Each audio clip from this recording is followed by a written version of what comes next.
तो कहानी की शुरुआत में हमें एक छोटी सी फैमिली को दिखाया जाता है। रात के समय में जो छोटी बच्ची थी वो अपनी माँ के कमरे में आती है और उनसे कहती है कि छत पर कोई है, जिसके बाद उसकी माँ मजाक करते हुए कहती हैं कि वो शायद सेंटा होगा। वैसे आजकल क्रिसमस का दिन चल रहा था, इसलिए वो ऐसा बोलती हैं। वो बच्चे को ला करके कमरे में सुला देती हैं और उनसे कहती हैं कि सेंटा रात में तुम्हारे लिए गिफ्ट जरूर लेकर के आएगा, लेकिन इसके लिए तुम्हें सोना होगा। इतना कहने के बाद वो बच्ची को कमरे में सुला देती हैं और चली जाती हैं अपने कमरे में। अब इधर अचानक से फिर से बच्ची को छत के ऊपर किसी की आवाज सुनाई देती है, इसलिए वो उठ करके बैठ जाती है। वो जब सीढ़ियों पर जाती है तब उसे अपने घर के अंदर एक सेंटा दिखाई देता है। वो अपने भाई के पास चली जाती है उसे उठाने के लिए, ताकि वो अपने भाई को भी सेंटा दिखा सके, लेकिन उसका भाई उठता नहीं है बल्कि फिर से सो जाता है। इधर बच्ची सेंटा को देख रही थी और हम यहाँ देखते हैं कि सेंटा अपने बैग में से एक बड़े से हथियार को बाहर निकालता है, क्योंकि ये खिलौने लाने वाला सेंटा नहीं था बल्कि लोगों को मारने वाला आर्दा ग्लाउन था। अब उसे देख करके जो बच्ची थी वो छुप जाती है और इसके बाद जो ग्लाउन था वो ऊपर कमरे में जाता है और इस बच्ची के भाई को बहुत ही बुरी तरीके से जान से मार देता है। इसके बाद वो बच्ची के पेरेंट्स के कमरे में जाता है, जहाँ वो उस बच्ची के पिता को बड़ी बेरहमी से मारने लगता है। अचानक से जब महिला की आँख खुली तब वो इस दृश्य को देख करके बहुत ज्यादा डर जाती है। इस समय उसके लिए विश्वास करना मुश्किल हो रहा था कि ये सब कुछ सच में हो रहा है। वो उठती है और चिल्लाते हुए अपने छोटे बेटे के कमरे की तरफ भागती है। जब वो अपने छोटे बेटे के कमरे को देखती है तब उसे मालूम चलता है कि क्लाउन ने उसके बेटे के कई टुकड़े कर दिए हैं। महिला जैसे ही भाग करके दरवाजे के पास जाती है तभी पीछे से क्लाउन आ जाता है और उसके ऊपर हमला कर देता है। वो महिला के ऊपर लगातार हमला करता है और तब तक मारता है जब तक उसकी मौत नहीं हो जाती। सबको जान से मारने के बाद क्लाउन हंस रहा था और ऐसा लग रहा था कि जैसे कुछ हुआ ही ना हो।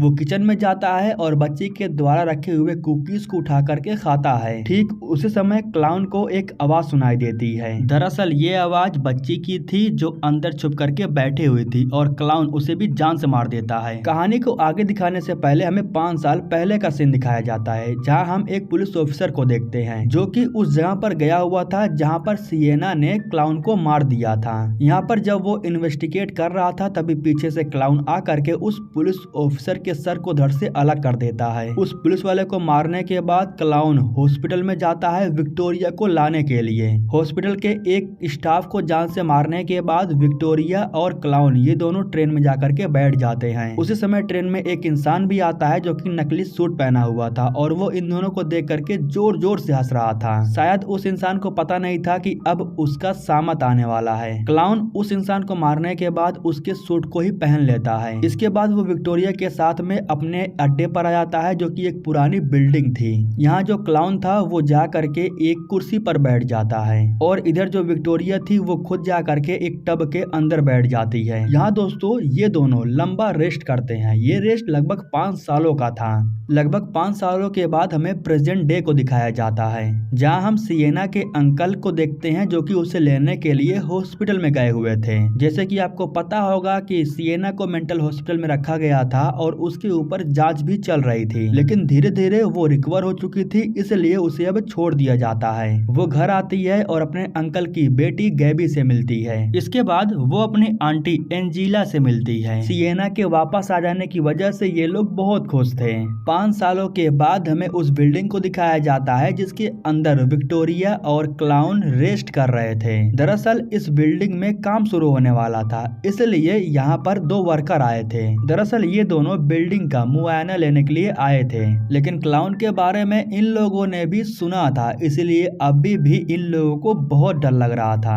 अब दोनों वर्कर मुआयना लेने के लिए अलग अलग दिशा में जाते हैं। इस तरीके से एक वर्कर क्लाउन के पास पहुँच जाता है और दूसरा जो वर्कर था वो विक्टोरिया के पास पहुँच जाता है। ये दोनों जैसे ही उनके सामने जाते हैं तभी एक एक करके विक्टोरिया और क्लाउन ये दोनों ही उठ जाते हैं और लगभग 5 सालों के बाद एक बार फिर से अपनी खून की प्यास बुझाते हैं। क्लाउन और विक्टोरिया दोनों ही बेदर्दी से इन दोनों को जान से मार देते हैं। खैर सीन शिफ्ट होता है और हमें दिखाया जाता है कि सिएना पूरे परिवार के साथ बैठ करके डिनर कर रही थी। वैसे सिएना के साथ में बहुत सारे कांड हुए हैं जिनको वो अभी सही से भुला नहीं पाई है। अब इस बीच जब वो परिवार वालों के साथ बैठी हुई थी तभी उसके सामने उसकी दोस्त आ जाती है।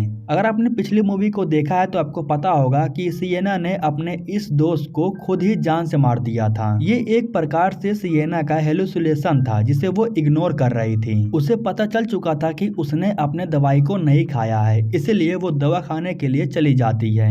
वो जा करके दवा खाती है और इसके बाद वो अपने भाई जोनाथन के पास कॉल करती है।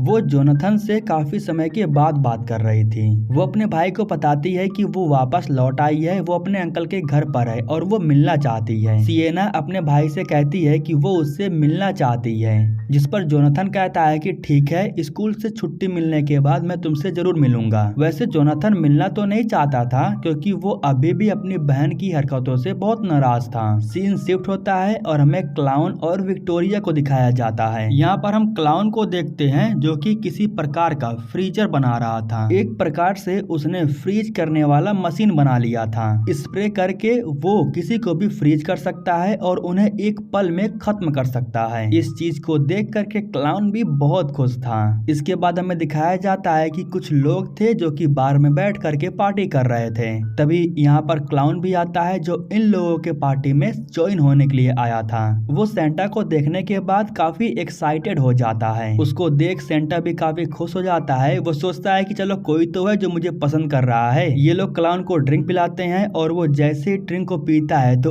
उसी समय जो क्लाउन था वो सेंटा के ऊपर टॉयलेट कर देता है। सेंटा इस बात से बहुत नाराज हो जाता है और वो क्लाउन को मारने पीटने भी लगता है। ये लोग क्लाउन के सारे सामान को फेंक देते हैं और उसे यहाँ से जाने के लिए कहते हैं, लेकिन उसी समय क्लाउन एटीट्यूड में आकर के अपनी गन को निकालता है और एक एक करके इन्हें शूट करने लगता है। वो दो लोगों को खत्म करने के बाद आखिरी में सेंटा के ऊपर गन तान देता है। सेंटा काफी डरा हुआ था, वो अपनी जान की भीख मांग रहा था। इसके बाद जो क्लाउन था वो सेंटा को एक कुर्सी से बांध देता है क्योंकि अब वो सेंटा के साथ में कुछ नया करने वाला था। वो अपने बैग में से फ्रीज करने वाले सिलेंडर को निकालता है और उसे ले जा करके वो सेंटा के ऊपर स्प्रे करने लगता है। क्लाउन सबसे पहले सेंटा के पैरों को स्प्रे करता है, फिर हाथों को स्प्रे करता है और इसके बाद वो हाथ और पैर को तोड़ देता है।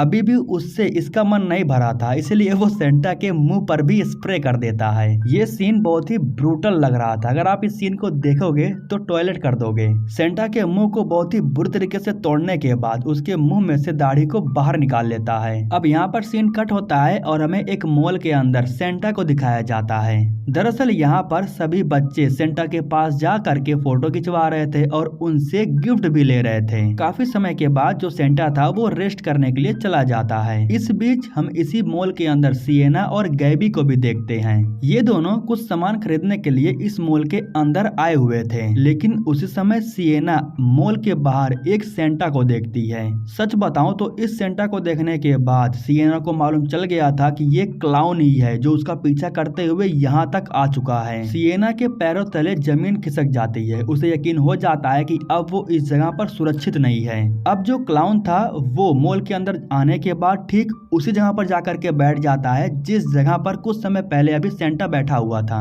यहाँ पर वो बैठ करके बच्चों की तरफ इशारा करता है और जब सारे बच्चे उस सेंटा को देखते हैं तो सभी लोग भाग करके उसकी तरफ जाते हैं क्योंकि बच्चों को तो यही लग रहा था कि वो असली सेंटा है। सारे बच्चे भाग दौड़ करके बैग में रखे हुए सारे गिफ्ट को लेने लगते हैं। इस दौरान जब गार्ड को पता चला कि ये उनका सेंटा नहीं है तब ये लोग उसे उठा करके बाहर निकालने लगते हैं। लेकिन यहाँ पर क्लाउन बहुत ही बुरी तरीके से स्माइल कर रहा था, जिसका मतलब था कि कुछ तो बड़ा यहाँ पर जरूर होने वाला है। ये बच्चा जैसे ही गिफ्ट को खोलता है तभी एक जोरदार धमाका होता है और सब कुछ तबाह हो जाता है। बच्चों को इस तरह मरता हुआ देख करके क्लाउन एक प्यारी सी स्माइल कर रहा था और ऐसा लग रहा था कि जैसे कि उसे सुकून मिल रहा हो। सीन शिफ्ट होता है और हमें सिएना को दिखाया जाता है जो एक गिफ्ट लेकर के घर के अंदर आती है और जब वो उस गिफ्ट के बॉक्स को छुपा रही थी तभी यहाँ पर गैबी आ जाती है। गैबी के पूछने पर सिएना बताती है कि ये तुम्हारा गिफ्ट है और तुम्हें ही खोलना है लेकिन समय पर। घर पर हम देखते हैं कि उसके अंकल बैठ करके टीवी देख रहे थे और टीवी पर वही मॉल वाला न्यूज बताया जा रहा था जिसमें क्लाउन ने धमाका किया और सारे बच्चे मारे गए। अब इस न्यूज को देखने के बाद जो सिएना थी वो फिर से बहुत डर जाती है और उसे अपने भाई जोनाथन की फिक्र होने लगती है।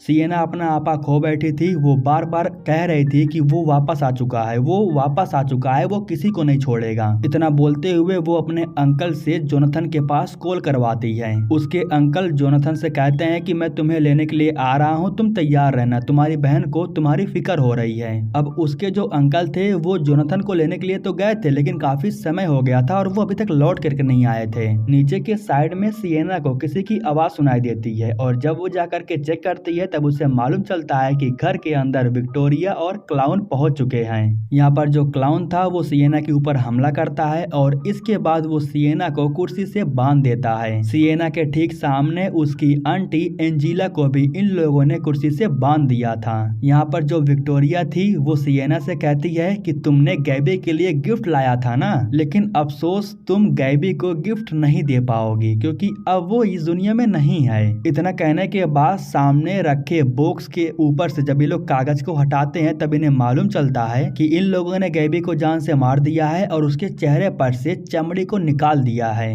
इसी वजह से गैबी को पहचानना भी थोड़ा मुश्किल हो रहा था। गैबी को खत्म करने के बाद ये लोग अब एंजीला को अपना निशाना बनाते हैं। क्लाउन कांच की बोतल को एंजीला के मुंह में घुसा देता है और उसे पीछे से हथौड़े से मारता है। इस तरीके से वो एंजीला को भी बहुत ही बुरी मौत मारता है। आखिरी में जब सिएना बची हुई थी तब विक्टोरिया उसके पास जाती है और उससे कहती है कि मुझे तुम्हारी बॉडी बहुत पसंद है, इसलिए मैं तुम्हारी बॉडी को लेना चाहती हूँ, लेकिन तुम्हारी बॉडी को छीनने से पहले मैं तुम्हें एक गिफ्ट देना चाहती हूँ। उसी समय क्लाउन गैबी को लेकर के आता है, जिसको देख करके सिएना समझ जाती है कि इन लोगों ने गैबी को नहीं मारा है। हाँ, लेकिन किसी को तो मारा जरूर है, लेकिन किसे मारा है अभी तक गैबी को नहीं पता है। लेकिन जब क्लाउन उस कंकाल पर चश्मा रखता है तो उसे देखने के बाद सिएना समझ जाती है कि इन लोगों ने उसके भाई जोनाथन को जान से मार दिया है। जिसको देखने के बाद सिएना को गुस्सा तो बहुत आता है, लेकिन वो बेचारे कुछ करने की हालत में नहीं थी। इसके बाद विक्टोरिया सिएना के गले को पकड़ने के बाद उसकी बॉडी को पजेस करने लगती है, लेकिन यहाँ पर सिएना भी खुद को मजबूत बनाती है और वो विक्टोरिया को अपना बॉडी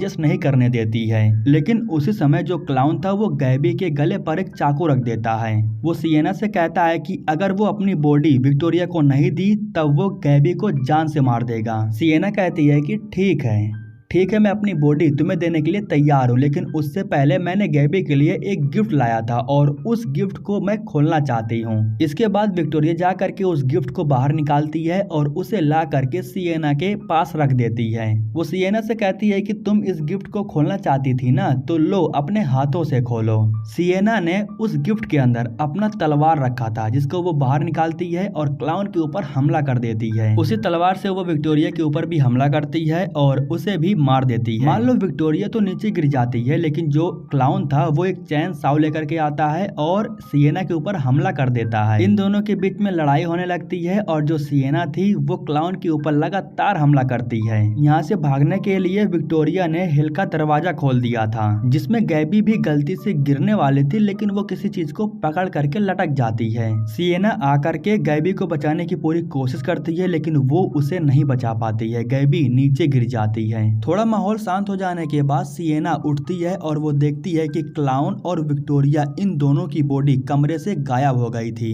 इसका मतलब आप समझ सकते हो कि वो दोनों जिंदा हैं और बिल्कुल सही सलामत हैं, बस वो इस जगह से कहीं गायब हो गए हैं। सीन शिफ्ट होता है और हमें दिखाया जाता है कि क्लाउन एक बस स्टैंड पर बैठा हुआ था। कुछ समय के बाद जब बस आकर के रुकती है तब क्लाउन बस के अंदर जाकर के बैठ जाता है। यहाँ हम बस के अंदर एक लड़की को भी देखते हैं जो कि क्लाउन को देखने के बाद बहुत डरी हुई थी। क्लाउन अपने टॉर्च को निकालता है और लड़की के मुंह पर जलाता है और इसी सस्पेंस के साथ ये कहानी यहीं पर खत्म हो जाती है। अब ऐसा हो सकता है कि इसका नेक्स्ट पार्ट भी आए। खैर दोस्तों, इसी के साथ ये कहानी यहीं पर खत्म हो जाती है। दोस्तों, हमारे YouTube चैनल को सब्सक्राइब करने के लिए आप लोगों का दिल से शुक्रिया।